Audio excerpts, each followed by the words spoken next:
Tasya Kayana Gurana. I first saw Srila Prabhupada in 1966, his beginning days at 26 Second Avenue.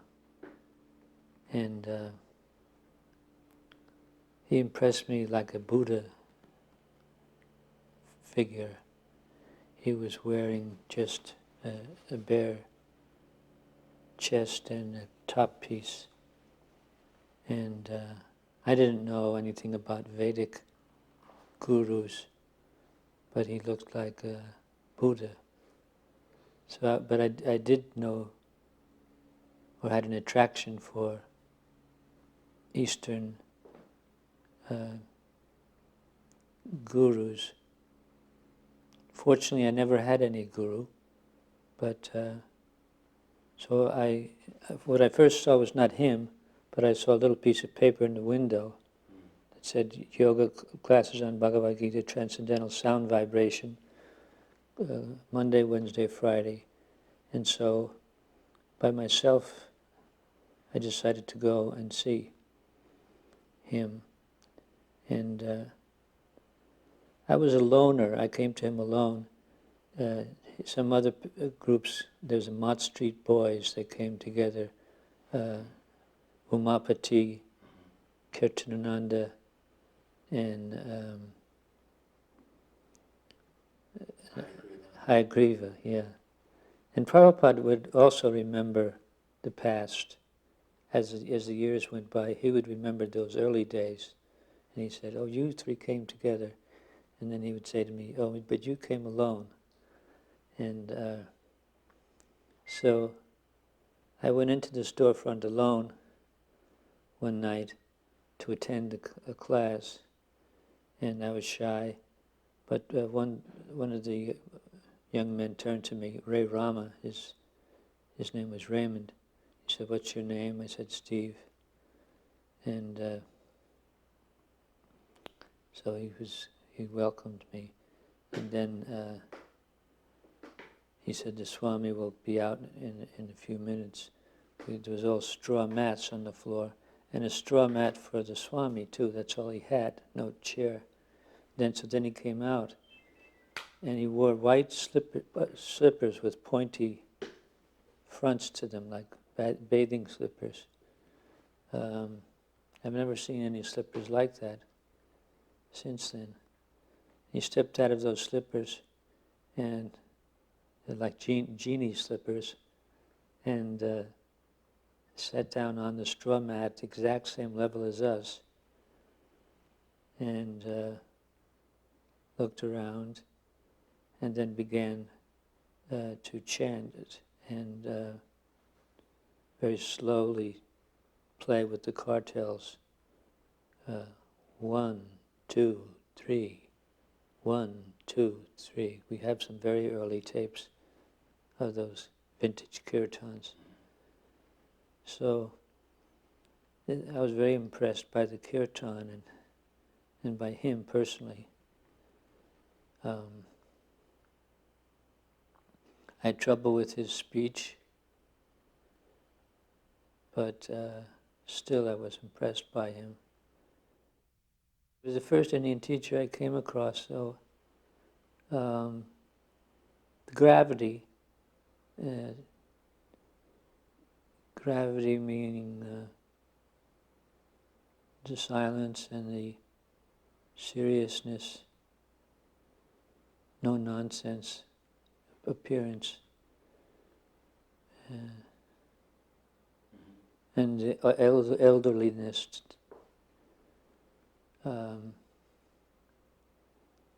All these things I liked very much. Grandfatherliness. The first question I asked him was, he had a protocol of you could ask a question afterwards, so I asked, is there freedom from misery? And I asked him that because I had read it in a book by Van Gogh's letters to his brother, Dear Theo, and that he said there's no freedom from misery. Misery is eternal. And he said,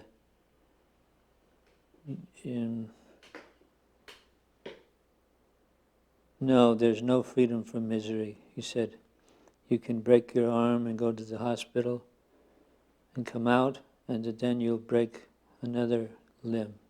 So there's no relief from misery, and even at the end of this body, you'll take another body. He said, but there is relief if you get liberated and not have to come back from the material world. That's the only way there's relief from misery, by this chanting of Hare Krishna. So that was my first question I had asked based on that reference I read.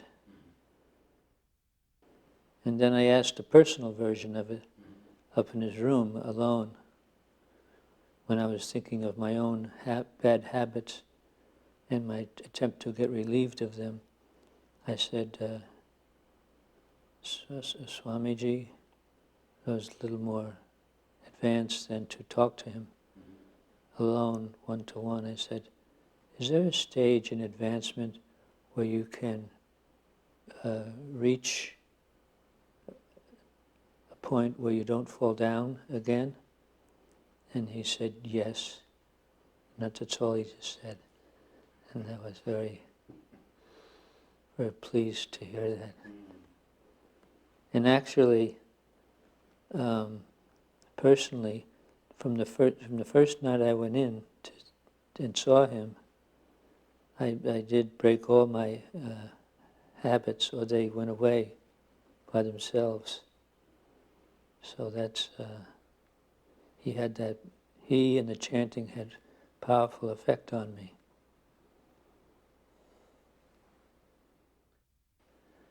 I had a thing that I wanted to get special attention, and I wouldn't go forward unless I was given it.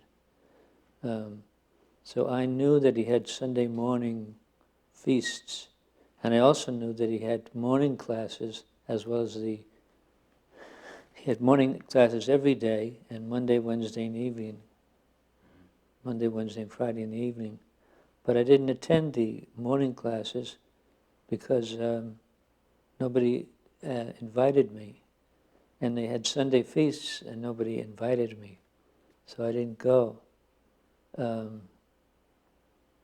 then one day I was sitting, after the lecture, I was sitting on the curb outside, and he waved me in, or he got somebody to bring me in.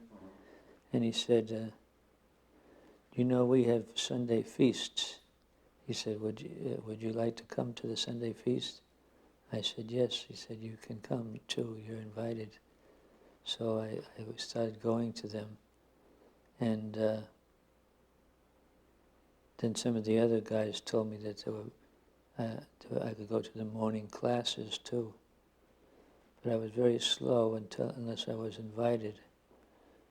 And that's where that exchange came up between us, that I didn't go to the first initiation because nobody asked me to get initiated. The first initiation was so lackadaisical that people went and got initiated without even seriously considering whether they were going to follow the 4 rules. But I didn't think I was ready to get initiated. I wanted to stay independent. So the first initiation was on Janmashtami, and I stayed home. But I was typing for him. So the day after Janmashtami, I showed up at his door with some typing that I had done. And he said, oh, you did not come for initiation yesterday. And I said, no, but I did some typing. I gave him the typing, and he gave me some grapes.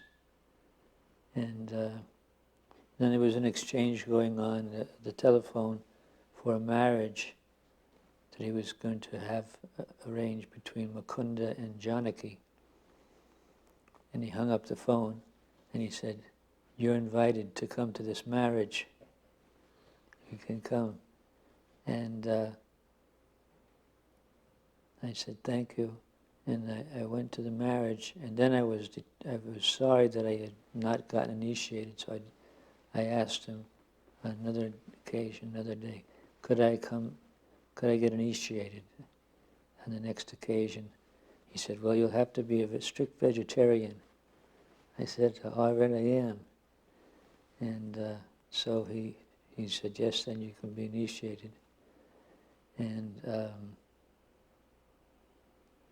so it was all, what I wanted to go back was when I brought those papers, and he saw this reluctance on my part not to get initiated, not to go to the morning class, not to go to the feast, unless I got invited. It was like a defect on my part. So he said important words to me. He said,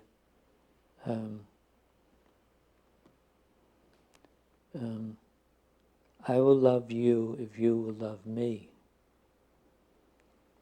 So that was a big change in my part. He was exposing that I wasn't loving him, but I was expecting him to always be loving me. And I thought, why am I holding back my love for him? Something I dislike about his face or his way of talking or something. I'm not loving him, but I'm expecting him to pour all this love on me. So I just I looked at all the ugliness inside myself of why I might not be loving the Swami, and I decided that I should just kick it out. I should love him. And then he said, if you do that, then I'll love you. But it's a two-way street. So that was a big barrier. He exposed that. He more or less read your heart and Yeah. your mind. Yeah. That would be a good life lesson that in any relationship, certainly with the spiritual master or with any spiritual relationship, a husband and wife or with anything, you have to love the other person in order, if you want to be loved. Excellent.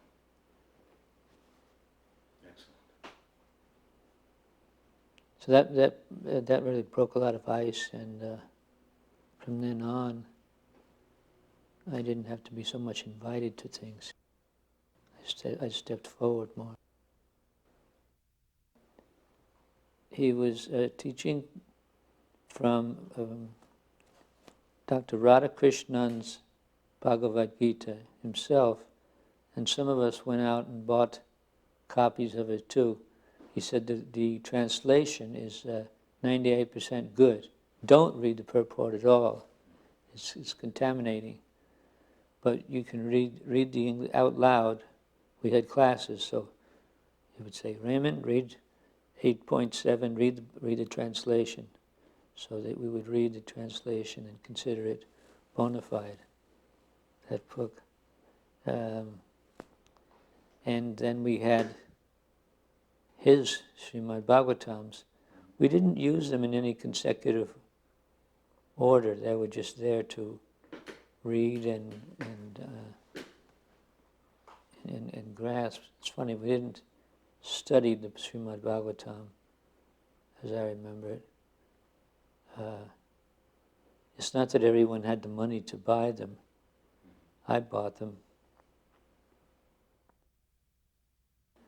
I remember asking about when you get initiated, is your karma stopped? And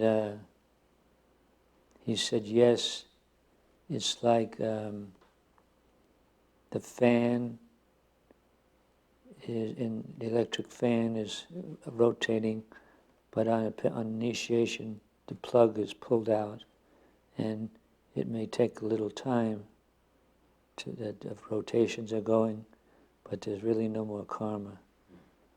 So questions like that, I'd ask them. I was upset, and with tears in my eyes, I went to him and said, my father said, if I continue to have anything to do with this movement, they won't have anything to do with me. And he saw me, my teary state, and he just looked at me, and he had a kind of twinkling eyes. His eyes were kind of twinkling. And he was kind of saying, well, that's all right. So he was, yeah, I know he's dealt with his students in different ways, encouraged them to keep up good relations with their parents. But with me, he didn't do that. He just kind of smiled and more or less said, let it go. And then not long after that, I wrote him a letter. Are you my real father? He said, yes. The other relationship is material and transitory. I am your real father. So I never had any problem with that. My only problem was to be careful not to give extreme advice to students in Krishna consciousness that my way was their way. I had to realize that relationships could be patched up, and parents and their children could come together in Krishna consciousness. But I did tell them what happened to me and what happened to Narada Muni. And you shouldn't waste too much time on it. And don't go walking into the face of blasphemy every time you go home and have it, Prabhupada, that, that such and such Swami, that, I couldn't stand that.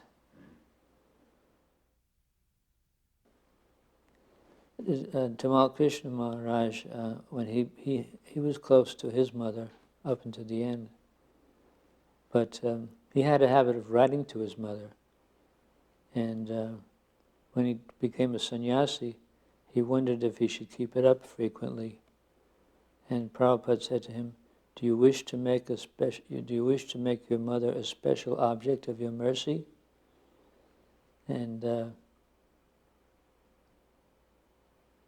so he was putting it to him there's a lot of people you have to save in this world in limited time. I'm not going to give you an order that you should keep writing to your mother every week. You're a sannyasi now. If you do, however, want to make her a special object of your mercy, you can do that. And so he kind of put it as a burden on his shoulder to think about. And he stopped writing to her so often. But they did remain close. In like the Sunday feasts that he served, with his bare feet, just passing by, just like you might see nowadays in India, a boy serving you. So he would walk past the rows of the devotees with his lotus feet, serving out the portions to everyone, the portions that he had cooked and was serving.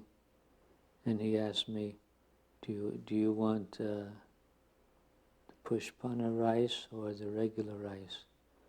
And I would take my choice, and then he would put the one or the other on my plate. And then he would go back and get some other preparation and put it on each person's plate. At the same time we were allowing it, I was thinking that his feet were very worshipable, but still we didn't jump up and say, no, don't you do it. I remember one time when I worked at the welfare office, and they said I had to stay an hour late, so that I couldn't go for lunch. Lunch was a real treat in his room with about 12 devotees, and he sat amidst us, and so that meant I couldn't go that day.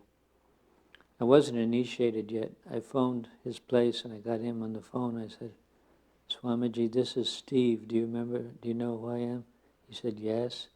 I said, I can't come to lunch today. I have to stay an extra hour to work. Could you save me a plate?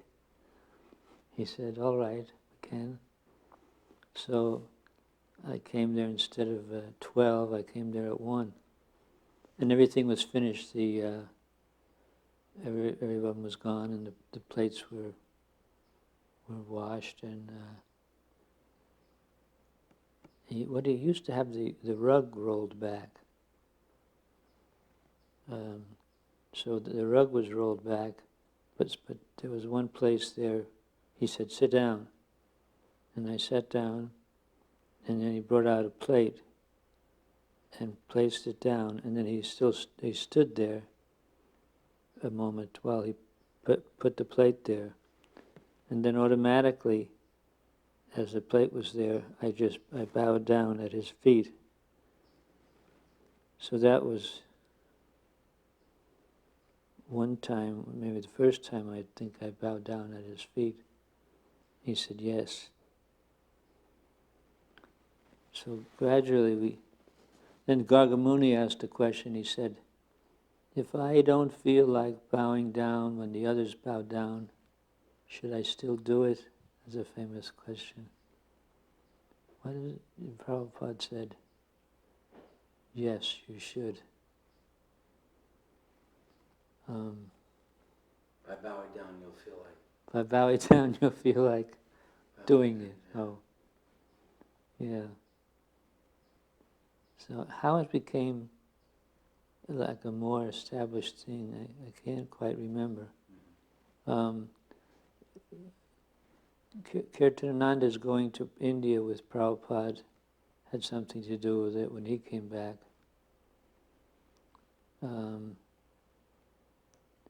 I remember some boys really getting rebellious when it really started, and they're quitting. They didn't like it. I remember that we interviewed one fellow for the Prabhupada Lilamrita, and he said, when that bowing down started, he said, I knew I had to get out of here. He said, I didn't want any part of this, a movement with bowing down before the Guru. So it was noticed as a big difference.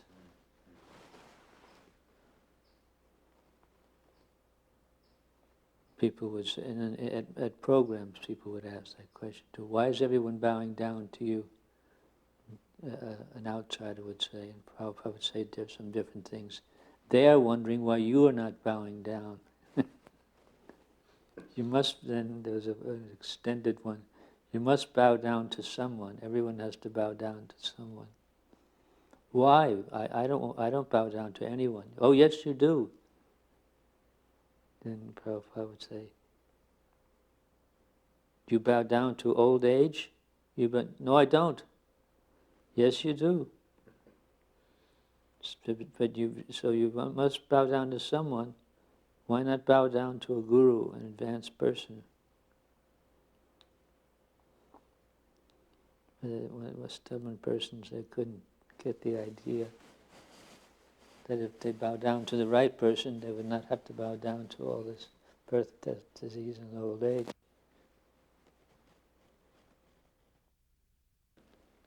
He gave me some business instructions, chastised me. One day I was in Mayapur, and he sent me to Calcutta to do something in the bank. And they wouldn't give me what I asked for. So I forget what it was, but I couldn't get it done. So I came back, having failed to get it. So he said, what you failed to do is you should have gotten them to write down in paper why they refused to do what you asked them to do. He said, so now we have nothing. He said, you're a complete failure. He said, if you had gotten them to write down why this man wouldn't get it for you, or why his supervisor wouldn't give it for you, then we would have had something. So I thought how smart that was of him to get something. You know, if you get refused, at least get in writing why you were refused. That was sort of like Indian smart business thinking that a naive American kid didn't think of. I just got turned away into the street with nothing. If I had a piece of paper, it would have been at least the start of upper investigations. That happened to me once before too, in Indian dealings. At least get something written down.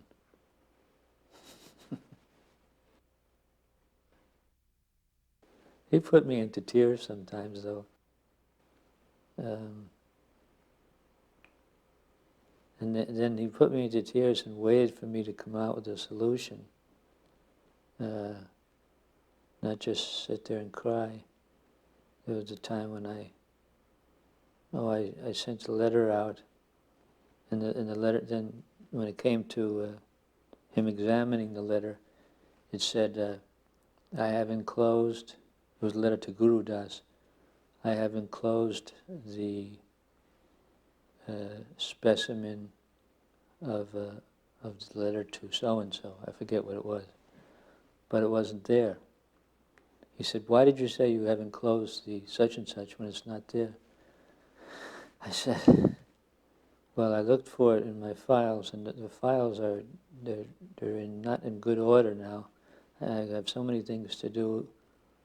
I'm editing back to Godhead, and I'm still GBC of my zone, and I just got here, and I'm cooking for you, and I started to gush out. I'm so overloaded, and I have to cook, and nobody's helping me.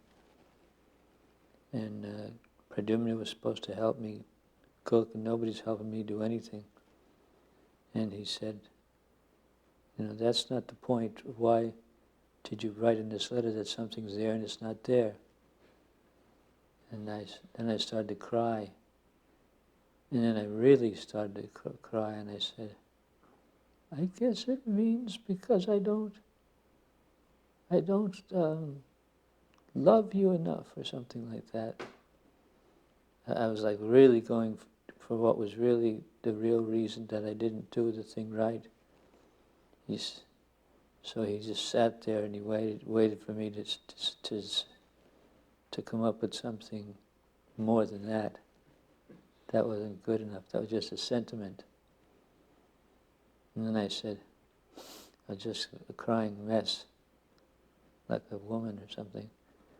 I said, I'll write him another letter and tell him that this letter was written wrong, and then I'll find the paper. I'll find the other paper.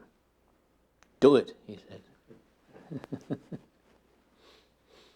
Then I was dismissed, and I had to find that other paper. But to just leave him saying the paper's enclosed and it's not enclosed. So then I wrote him another letter and said why it wasn't enclosed.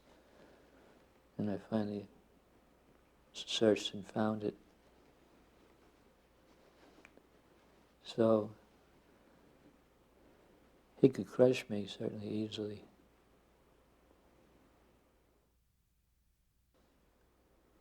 I was cutting some cucumbers, and he said, don't cut it that way. I was cutting it this way. He says, cut it that way. He said, you'll never get it right. He says, not in 300 years. I said, no, I won't. I'll learn to get it right. He said, no, you won't. And he's like, and I talked back, no, don't say that. And he said, no, you won't. You'll never learn, not in 300 years. I was just like, I just talked back.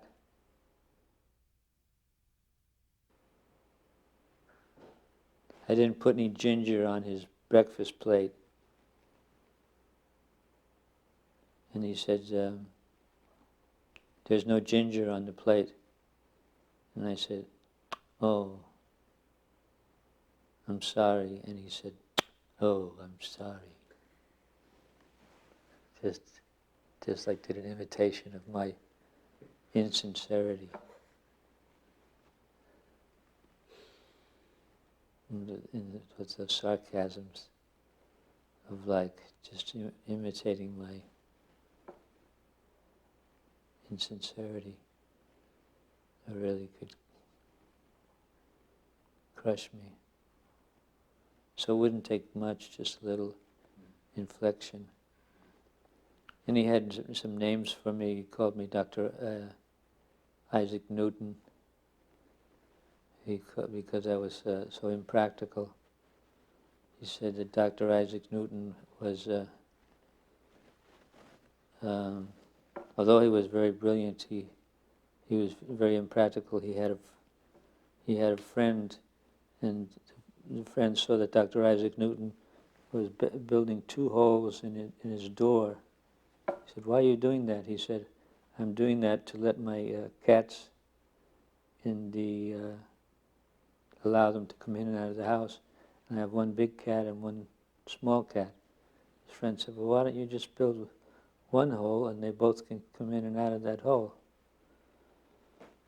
So he said, just see, Dr. Isaac Newton was supposed to be a great scientist, but he was such a fool. So this was just an anecdote he told. And then he said, so you students are like that. And then he called me, like, we went to the Hawaii beach side, and we all got out of the car, and boom, locked the car doors, and I left my bead bag in the car. And I said, oh, I left my beads in the car. And he just walked off, he said, Dr. Isaac Newton. So that was a nickname for me. And I didn't know whether to take it as a good name, that it showed that I was a brilliant man, or that I was just a complete fool.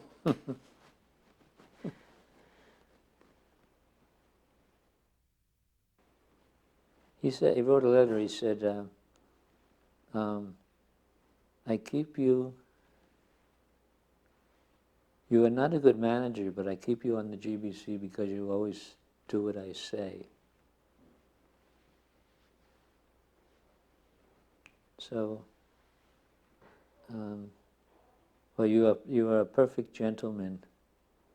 This was told to me. It wasn't written down, but when there was some corruption in New York City management, Polly Mardon and this woman and everything, Gopal Krishna suggested maybe I could become the person in charge. Prabhupada said no. He said, Satsvarupa is a perfect gentleman, but he cannot manage.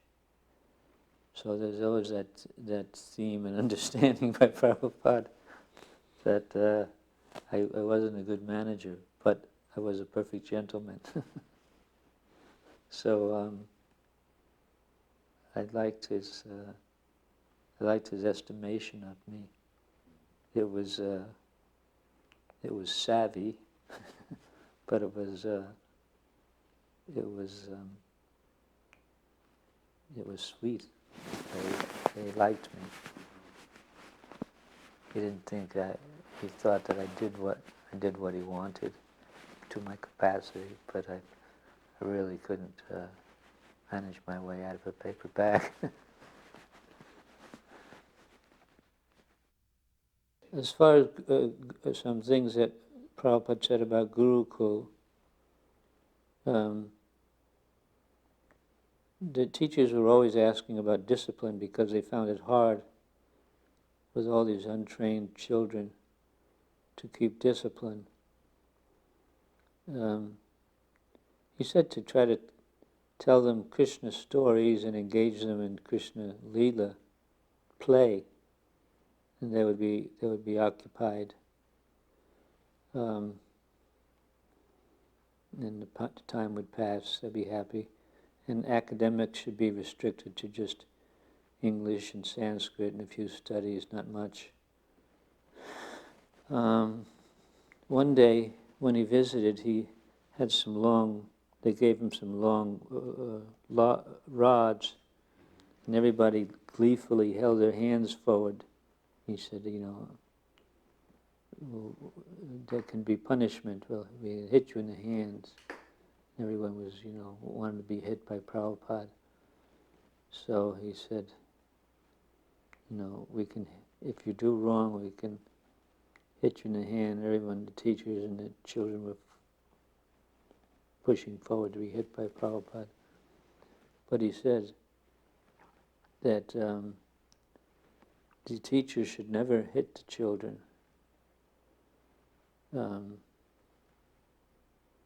If they do, they should be hit.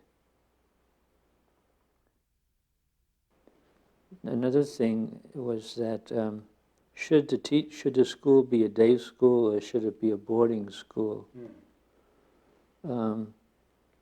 That's gone down in history to be, in Vrindavan and Mayapur, they're mostly boarding schools, but elsewhere it's seen to be that day schools are better, and that it was wrong in Dallas to have it a boarding school, to take children at such a young age and keep them under the care of such untrained teachers. It was the reason it was wrong. But I was in favor of having it at boarding school. And Mohanananda went to Prabhupada, and he said that he wanted it to be day school. And Prabhupada said, with great trust in me, saying, whatever he says is right, you do what he says. So he came back just, I have to do what you said. But it didn't work out. But it could have worked out if the teachers hadn't been such wrongdoers, or as the story goes, if they had been trained, but at least my memory is that that Prabhupada had sided with me in that question in a very personal way.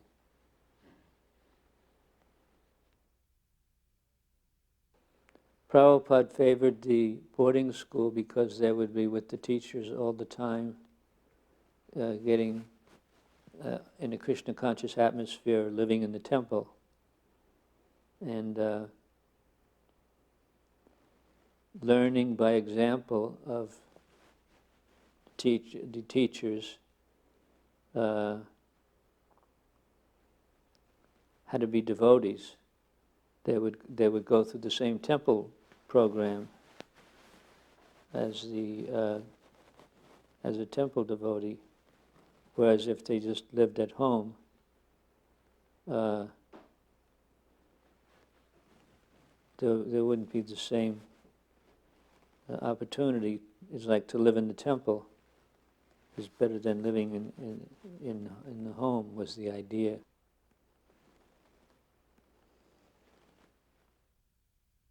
How do we know after death that will take another body. And he said, well, the simple example Krishna gives is that in this life we change from young man to older man to old man, and then we die and take another body. I said, but that doesn't prove that we'll do it in the next life. It just proves it in this life. He says, no, he says it does, just like in a dream.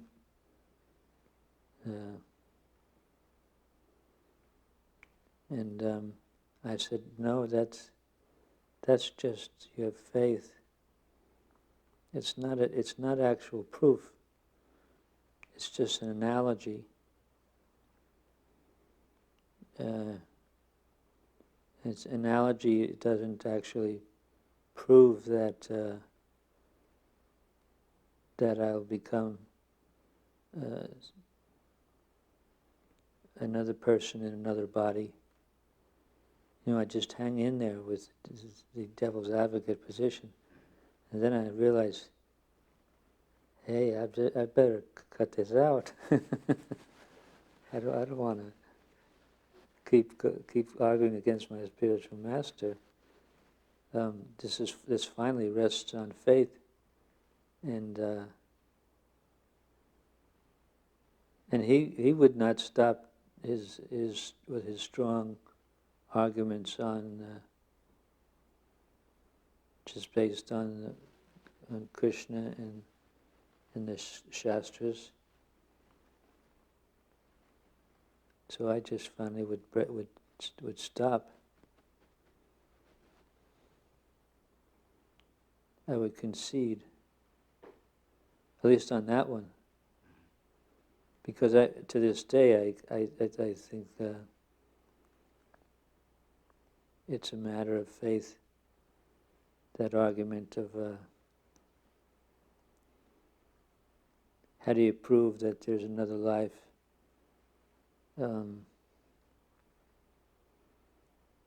After death. How do you know you're going to wake up from the dream? At death, how do you know you'll wait? But the analogy that Prabhupada gave was just like a dream, you were saying, that after you dream you wake up and you're... Well, there are two analogies. One is that we're changing bodies. So at the end of this life, we'll change bodies again. So he kept hammering that was proof. Yeah, that's proof. And I said, no, that's an analogy. It's a good analogy, but it's not proof that actually, when I die, I will take another body. He said, it is proof. And then he said, anyway, it's Krishna's authority. Then that would really be the most important thing, since Krishna says so. It's Krishna's authority. Then I would stop. So it's not just that it's analogy, it's Krishna's authority. Krishna says so, all the authorities say so.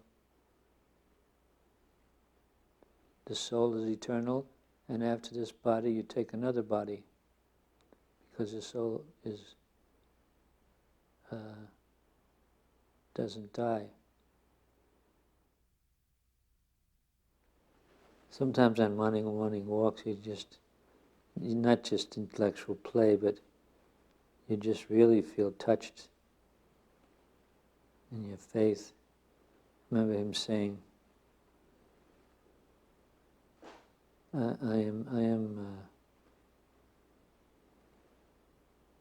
am not blind. You to see God, you have to have somebody who's not blind. I am not blind. I can see God. You follow someone who's not blind. And we're just sloshing through the sand and made a turn and going the other way, and I just thought, wow, Prabhupada knows he's not blind. He just said he's not blind. They're all blind. I know, he said, I am not blind. There's such gems, such blockbusters. Because I know I'm not blind.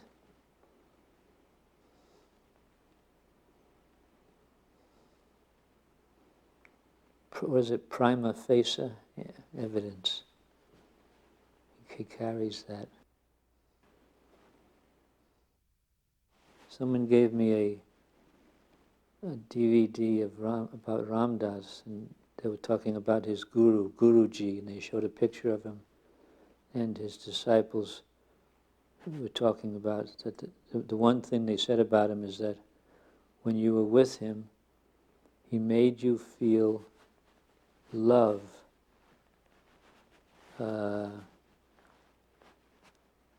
He made you feel love for other people. So, but there's nothing about love of God. So Prabhupada made you feel love of God.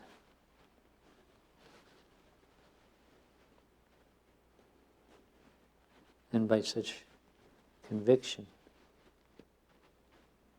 and argument, philosophy,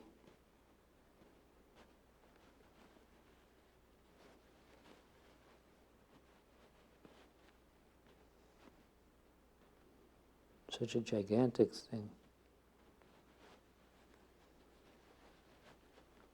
And he was a great scholar of the Vedic literature.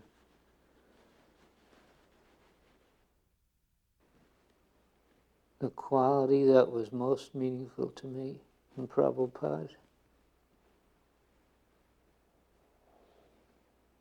was his love.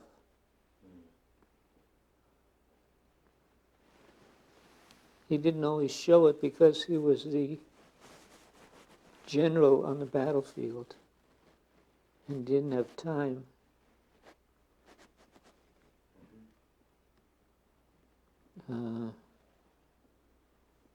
And some persons didn't really need it. Think of a person like Tamal Krishna Maharaj. He was ready to take the battle orders and fight. Of course, he needed love too, overt showing. But we all needed love. And I was just almost criticizing Ram Dass's guru, but for only apparently having that quality. But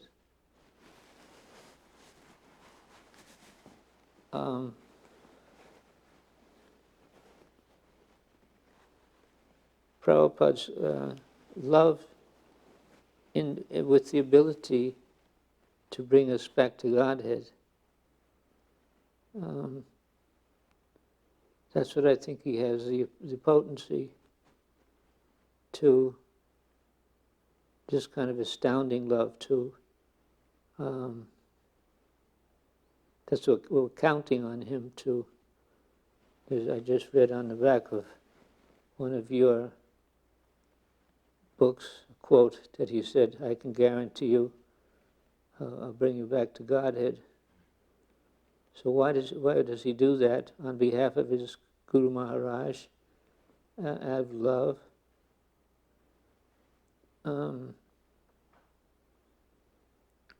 So he has love for the cow, love for all living entities, but even more for his disciples. And I think he wants us to come up to grade so that he can present us to Krishna. Please take these souls back. So I don't know how much of that I can claim I saw, but I have faith in it, that I did see it, and that's what he's offering us. That's why that's the value in remembering him.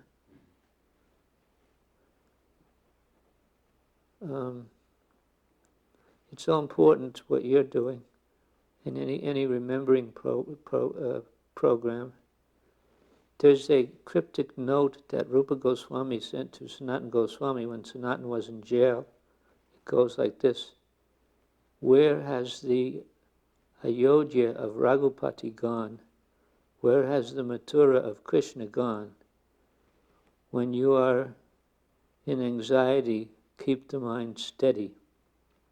It's cryptic because it's hard to understand what it means. But it means that the dhams on earth are deteriorating. Even they are. Vrindavan Dham. The dhams will always be there, but on earth they're deteriorating. But we should and Prabhupada memories can deteriorate. Even the remembrance that he was here and what his quality was. So we have to do this kind of thing. Remember him and speak about his qualities.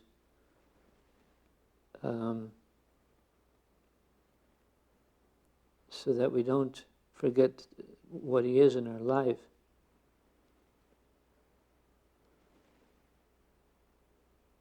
Because so the importance that I just spoke was of his presence that we can remember is his ability to take us back to Godhead. And that I see, as I said, is his quality of his power as an empowered agent of Krishna, a loving agent, to do that. You go into the material world, you fit into disciplic succession, but in a very special way, and go. And I've been reading these New York diaries and the Jaladuta diaries. Go and bring all these souls back. And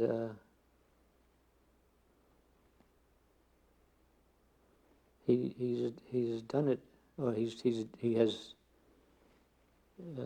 done a lot of it, and a lot of it has to be done by his followers.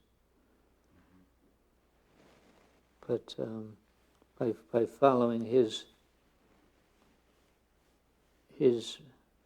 example. And part of it, what more can we do?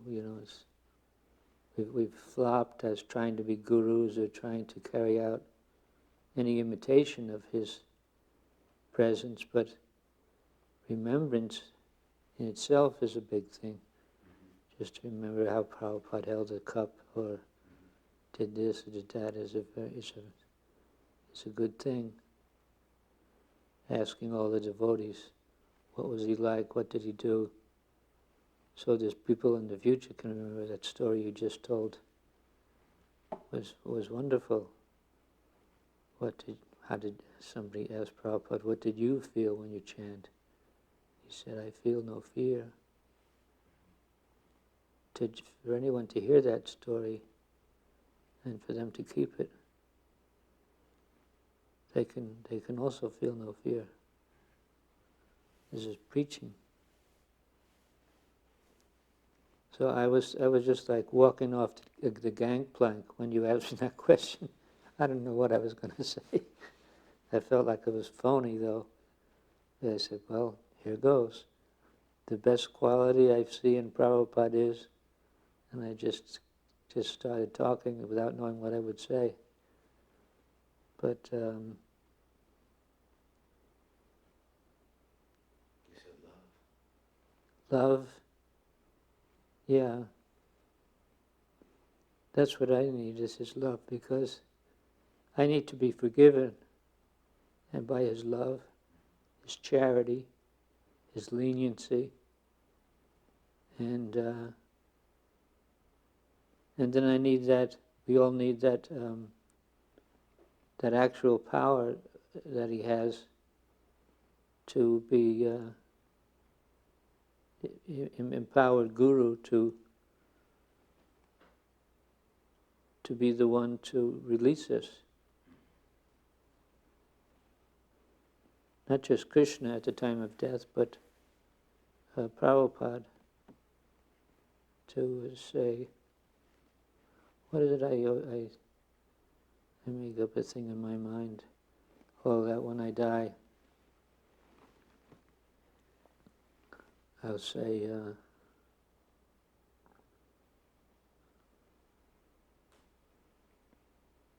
call for Krishna, and they'll say,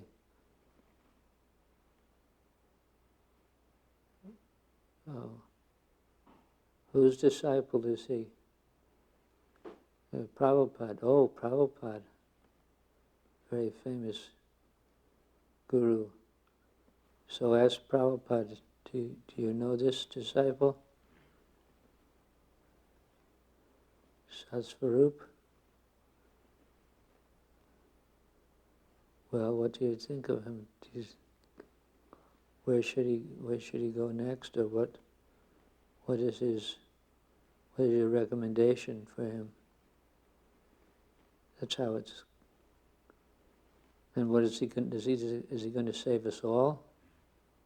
One devotee was telling me that she felt that actually she had a real it was like a revelation that he's going to save every one of us at our death. We have nothing to fear.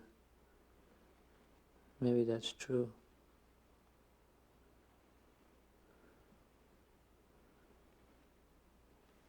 You just have to remember him and love him back. Like I said, he said to me, if you love me, then I'll love you. So all his, and what by disciples, I don't only mean those who got initiated by fire yogi, but all those who want to be his disciples.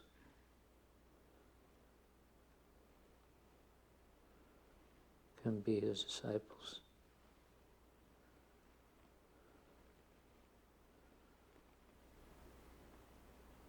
They can all be linked with him.